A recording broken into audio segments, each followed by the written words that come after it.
Hello, I am Reverend Irene Smith, and I'd like to welcome you to Generationally Speaking.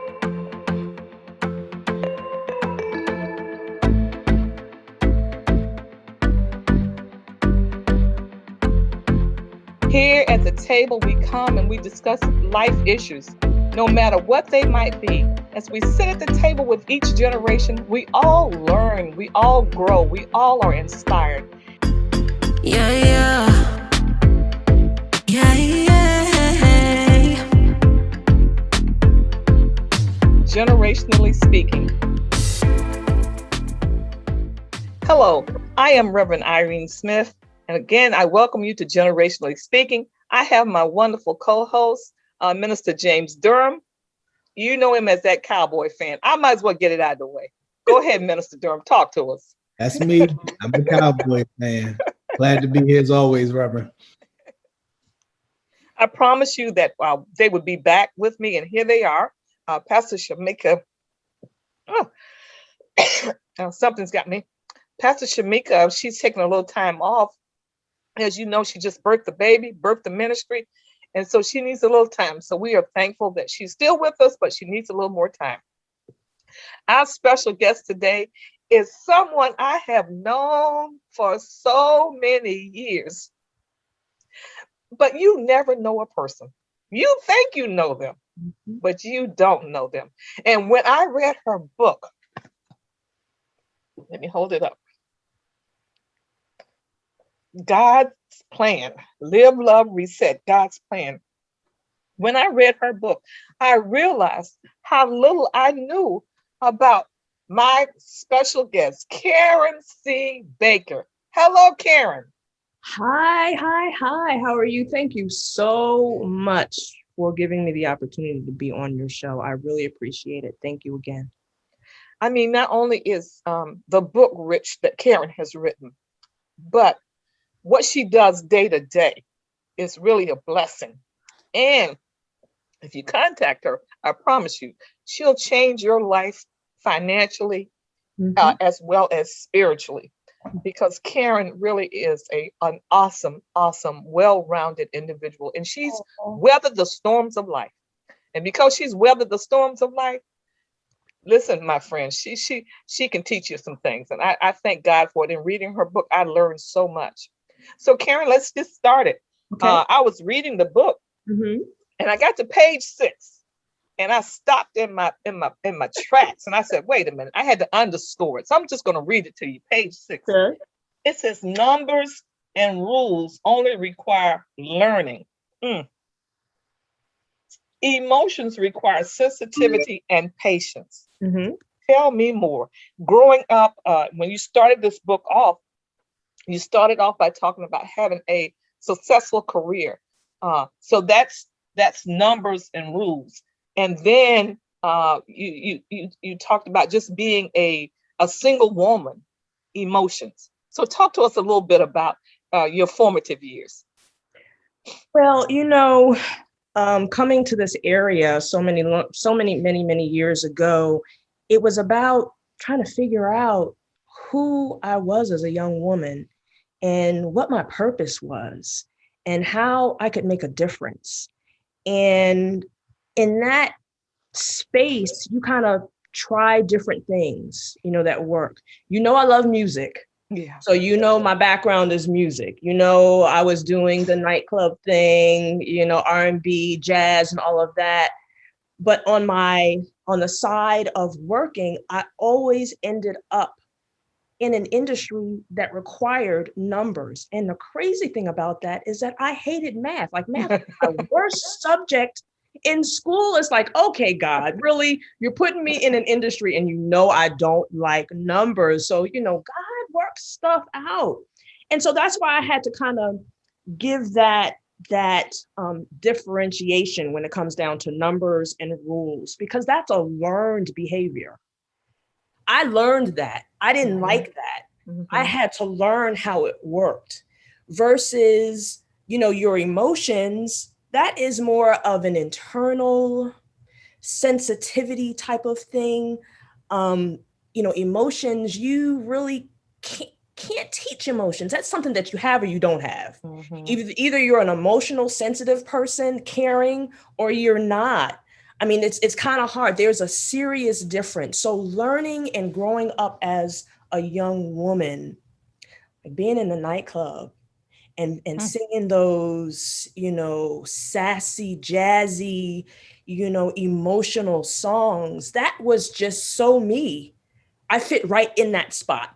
Mhm. And then I learned how to deal with money. I learned the different plans. I learned by my mom saying always, she used to say to me, it doesn't matter how much money you make, Mhm. you need to only live off of 50% of it.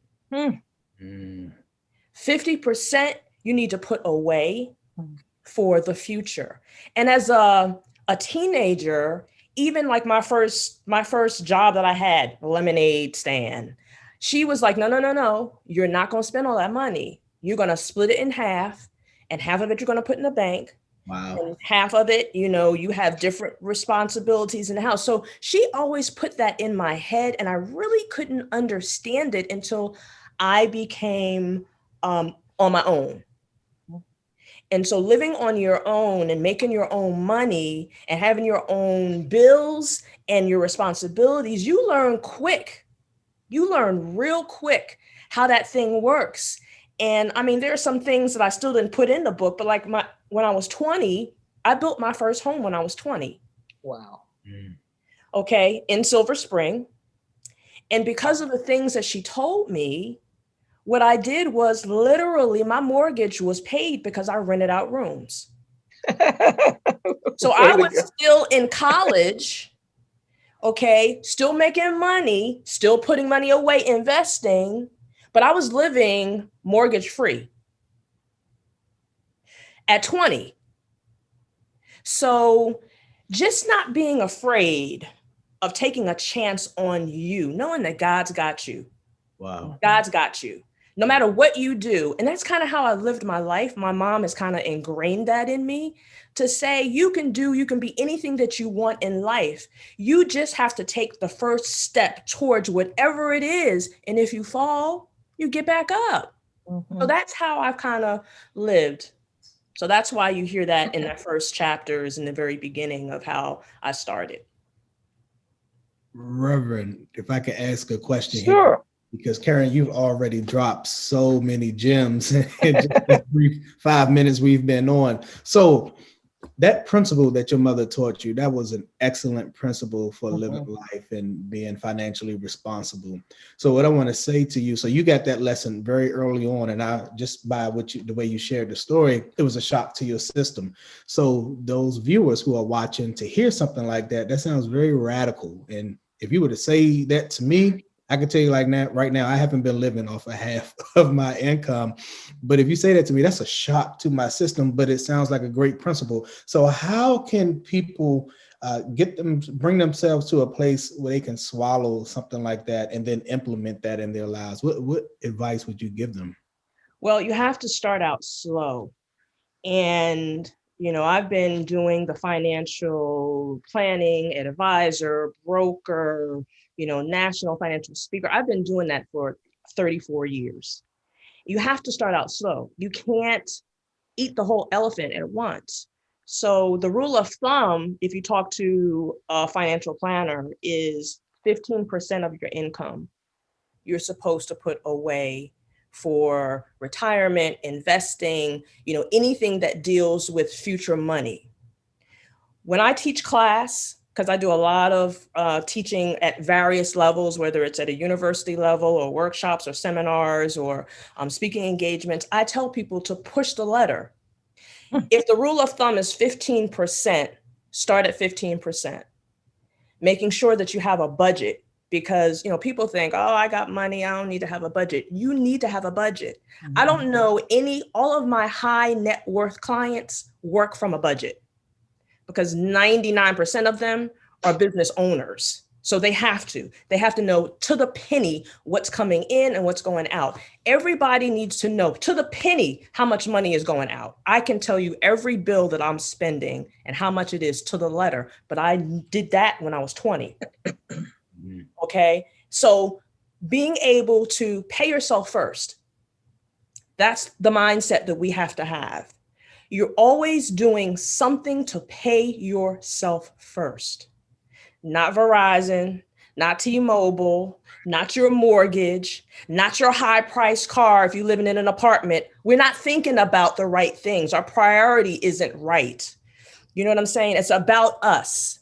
You got to have an emergency fund. There's certain things that we have to have: savings accounts, an emergency fund, retirement, life insurance, college savings if you have children. There's a lot of different accounts depending on who you are, what your financial goals are, but you got to start with the 15%. Then of course, we got to tithe, you got to add that to your budget. So everything to the penny starts with a budget. That first. I like that. Don't eat the entire elephant. Don't eat the entire elephant. You got to take small bites. I like that. Yeah. And, when you talked about that, I know for some people that I can hear them now, how in the world do I get started and where do I start? But you wrote on page 9 of your book, okay. You said, I intended to teach my babies to earn like I did, to work like I did, to plan and to strategize like I did. I intended to teach them to make something out of nothing. But I also intended to make sure that if worse came to worse, they were set for life before they even got out of the womb. Mm. Now, Minister Durham, that brings some heat right there. Yes, indeed. That's like thinking about strategizing. When I read it, I'm sure people were thinking, oh, she's talking about children who were born. But no, you said before they even got out of the womb, not once they're walking toddlers, not once they're teenagers, but before. Where does this come from, Karen? I'm sorry, Irene. When you ask me questions, I'm thinking back of the days that we used to talk at the church, at the small church, and just have a good time, like in the lunchroom or something. But it's when you dream. I was raised to dream. Ooh. That's deep. My mom used to say to me all the time, always go after your dream. Mm-hmm. Never let anyone put that light out. Mm. Your success will always depend on how much you believe in God first. That's like first and foremost. Whatever I say, God has got to be first. So that's a given. So I don't have to keep repeating that to the audience. But you have to have an internal flame of the things that make you happy. And whatever that is, there really is a market for it. You just have to believe in you. You have to believe enough in you to do whatever it takes to make that journey. So when I talk about my children in the womb, not even knowing if God was going to bless me with children, in my mind, I had to do something so that I would not have to struggle financially, and neither would them. They, whether it was 1 child, 2, 3, or 4. So that starts again with the basics. Because as a young financial advisor, as a young agent, I'm around money. I'm around people. I'm strategizing. They're telling me what their goals are. And it's my job to figure out a plan to get them there. So if I'm doing that for my clients, I've got to be the example for myself. And then I'm leading a team. So they have to see that I'm doing what I'm saying. So I don't have a choice. I have to be able to put something in place for me so that the young women that I'm mentoring, the young men that I'm mentoring, the young agents, the young advisors, the young speakers, so that they see, regardless of what happens in your life, because the longer you live, you are going to have some adversity. Mhm. It's not that you have the adversity, it's how you deal with the adversity. So if I can be that example to show you that, yeah, we slip and we fall, but we get right on back up and we say, thank you, God, for allowing us to have a second chance. God, I don't know how I got here, but I know you are the reason why I'm here today. And I'm living proof, I'm living testimony, because the doctors don't believe I'm still standing. Come on now. And I'm like, you just don't know my God. You don't know my God. So I did exactly what I do with my clients. I used myself as an example as a young woman. And I tried different things. Some things worked, some things didn't.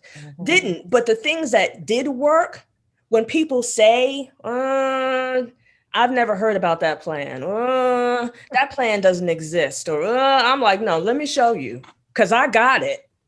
I have one of those.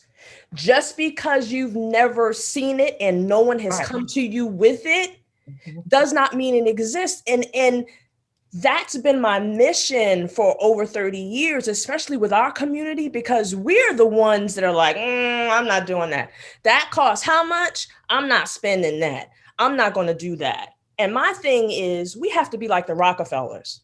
If you look the Rockefellers up, John D., over 100 years ago, had an idea of utilizing insurance to help create their wealth. Mhm. Now, over 100 years later, 170 heirs later, John D. has been dead over 100 years. Do you know they are still crazy wealthy? And the heirs are still living off of what he did. Those strategies I teach. The strategies haven't changed. They've been around for centuries. It's just that our community doesn't utilize it. So I utilize it. So I'm the example. I'm the example. And I use some of the tips in the book about how, like, I didn't work for 18 months due to the cancer. How many people would survive that? You know what I'm saying? How many people would survive that? It's, you got to have different things in place, but it starts with the budget. Yeah. But Minister Durham, go ahead. So what I hear is you're not just a planner, you're a serious planner. Here, if anyone wants to, travel this path that you're sharing, they're going to have to become a planner. I mean, to say, you're going to prepare for your children before they leave the womb, that's some serious planning. And I know you teach it, and I know you can't just give that to someone in a soundbite, but could you say something to how the audience or someone watching could, if they're not a planner, if they don't plan or think at that level, how they can intentionally work to develop themselves to be that kind of a planner, to have that kind of a mindset? Well, first of all, everyone, by the sound of my voice, has to have a financial planner, not just any financial planner, because there are financial planners out there that don't know the plans that I'm speaking of. You got to be really careful. You got to deal with a broker. And a broker is a person that can write any plan that's out there, not just an individual agent. Not to say that some of those companies or those carriers don't have some of the plans, but the plans that I'm talking about, out of the 900 and something insurance carriers that are out there, the plans, there might be 20 companies that actually have those plans. So every person that you sit down in front of will be like, oh, I got you. I got that plan. You want one? Okay, I'll get that for you. But the truth is, when you read the fine print, because I've been on both sides of that. I've worked with an individual company, and I'm independent. I'm independent now, but I started out working for one company. And that's how I was like, I see the plans that you have, and I see what you're trying to get me to sell to these people, but I can't sit across from them and have them tell me what their financial goals are, knowing that the plans that you have don't fit what they want.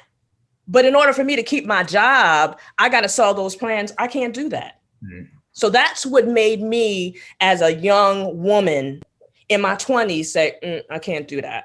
I'm just going to find these brokers that I can connect myself with, where the plans that they have, an individual agent cannot access. Make sense? Makes sense. So I don't want to mention names of companies, but the companies that you see on TV don't have the plans that I'm talking about. Yeah. The companies that I represent, they don't need to advertise because they have brokers that break down their plans and match the person with the plan. So it's kind of different. It's a different scenario than the world is used to, because you're used to having somebody come in and sit across the table and tell you what you need and blah, blah, blah, blah, blah. I'm not talking about that. I'm listening and I'm probing and I'm asking all these questions so that I can find out specifically what you need and what you want.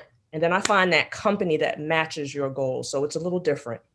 So in other words, I think going back to Minister Durham's question is that if I'm not a planner by nature, or I have, my knowledge of finances is limited, I need to connect to someone who has the expertise that I need so that they can help me slowly move to the place where I want to be in my finances. Because it's in other words, while I may be able to go a distance, I can't competitively or completely go all the way because I don't have the tools that I need in order to make these finances grow in the way I want them to grow. Exactly. Okay. Yeah. So there was another quote on page 13. It says, and that was under your financial foundations, financial education. And I think that's what we've been talking about here. Mm-hmm. And it says, people who enter high school and college with a financial mindset, like I was fortunate enough to do so, have a huge advantage throughout life. I entered college already thinking like a business person about how to create and sustain wealth and return on my invested labor. Most kids I know going to college, being trying to get a student loan, and they're just trying to get to college. You added a whole nother layer. Yeah, I wasn't trying to owe anybody. I'm a frugal person by nature. My mom, God bless her soul, she would say, girl, you can make a penny holler, because you're not trying to lose anything. But during that time, I made, I think as a 20-year-old in my 20s, I was making close to 200,000 back then. Wow. So me being able to take 10,000 and invest it 15,000, to put it here, or to try this particular plan or this particular account or mutual funds or whatever. Because remember, at that point, my mortgage was paid, remember? Mm-hmm. So all the money pretty much that was coming in, it was just like, I was a young woman with money coming in, and I wasn't trying to flash it or, so people didn't know the amount of money that I was making because I wasn't wearing it on my back and I wasn't driving it. And that was one thing that my mom said, you don't need to flash your wealth. Don't flash your wealth. Well, who cares? They don't care. They're not doing anything for you. Make your money work for you. So as a young girl in my 20s, I lost money. And I tell my clients, if you're going to invest in the market, that's money that you don't need. Because the market is up and down, it's volatile. Mm-hmm. You know what I'm saying? So whenever you put your money in any vehicle that's attached to the market, that's money that you don't need. If it grows and it gains, that's a plus. But don't put your mortgage money or your rent money in, that's not something that you should be doing. So that's a mindset. So for me, I had it, so I could do it. So I use myself as the guinea pig. Most people don't do that. A lot of, agents that you sit in front of, they'll talk about plans, but they're not the product of a plan. That's like me going to buy a car, a Mercedes car from a Toyota dealership. Why would I do that? You got to think the same way when it comes down to your money. The person that you are talking to about money, you got to make sure that they are financially savvy personally. And it's a question that you should ask. If you're putting your financial house in their hands, you got to make sure that they're tight. Because if they're not tight, how are they going to help you? So we hear a lot, Minister Durham, about, our people perish from a lack of knowledge, that we should, write a vision and write it clear. Mhm. And I think that's what we're hearing even right now from Karen, the importance of having a vision, the importance of, gaining knowledge. But when we think about a 20-year-old, a 20-year-old with this kind of maturity to have a house that she's built, rooms that she's renting out and earning money that way, and then doing some other. Are you still singing as well? I'm more on the healing path now due to the cancer. No, this is when you were in the 20s. When you Oh yeah. I was singing. I was still doing the nightclub thing, R&B, jazz, and I was a director of a fashion career school. So I was doing all of that and going to school full time. Yeah. So Minister Durham, you have a college student. What do you think about all of this? Well, I'm thinking that it's important. I'm listening from definitely a parent's perspective, and I'm listening to what her mother instilled in her, and that's so important. And I think that any of us, regardless of what age, because sometimes you say, okay, well, my time is up, I missed the boat, so I'm not gonna worry about it because I don't hit this age threshold. But we should always want to get more knowledge and pass that on and instill this kind of mindset into young folk, because naturally a 20-year-old, if they're not exposed, or any young person, if they're not exposed to that, they're just gonna want to have fun. But it's something that was instilled in you, and we need to do our best to not just instill it in our children, but to instill it in anyone that we are coming across. Exactly. You mentioned mentor, you mentioned mentees, people that you're working with, your neighbors. We need to instill that into our community so that we can have wealth throughout our entire community, because we don't just want to be blessed. We don't want God's favor just for our household and our family. We want to share the God's spirit. We want to share the blessings that he has. So we want to share that mindset. So every person as an individual, we need to listen and take these things in and do our best to educate ourselves and be better in that area, but also to share it and pass it on. Definitely.